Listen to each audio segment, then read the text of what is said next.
Next time, tell your barangay Tano to throw his basura at your face because you are full of shit. Aboy, tae ka daw? Oo. Hinahamon mo talaga ako, J-Boy. Oo, bakit? Kung ayaw mo kami palaruin, hinahamon kita.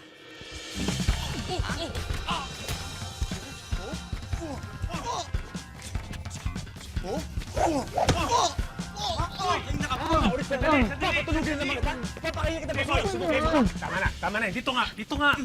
Ano ba? Ano ba gusto niyo? Maging basketball player o wrestler? Kap, they're stopping us from playing in the court. Eh, gusto naman namin maglaro. Tama! Kasi kasalanan mo to.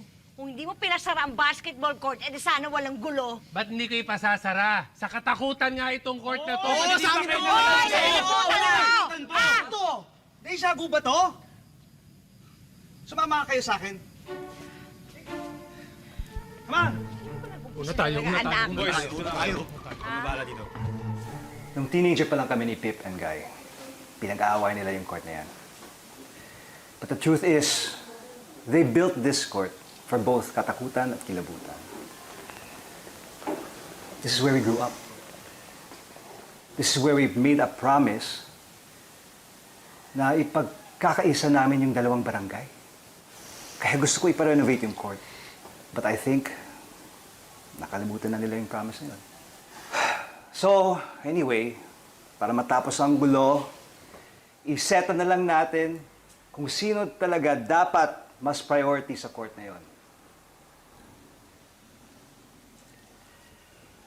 Kung sino ang mananalong barangay, siya ang maging priority sa court.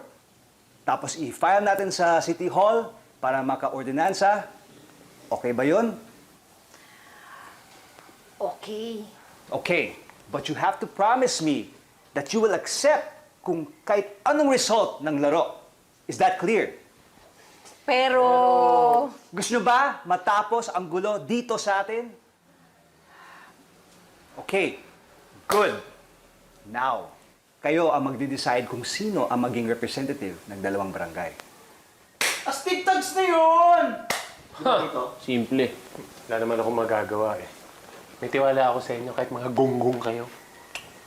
Talaga. O sige po, ang team ko po ang magre-represent para sa Team Kilabutan. Anak. Ma, trust me, okay? Kaming bahala dito. Okay. Teka. Astig Tags yung pangalan nyo? Problema? Chologs. Pero sige, swag change na lang kami. Tapatan namin yung pagka-chologs nyo, ha? Correct. Sobrang jolos ito. Baka balyahin ka niya mas dudumi sila. Okay, guys. maglaro. We're settled. Can you guys shake hands on it? Ha? Shake hands daw. Sure, uwi na kami rito. Huwag kong pakakasiguro. Ito nga ginagawa ko dyan. Ay, naku, madudumi yung mga babalihin ka lang ng mga yan. Swag change. Liliit naman ng mga yun. Correct. Magaling daw sila mag-shoot.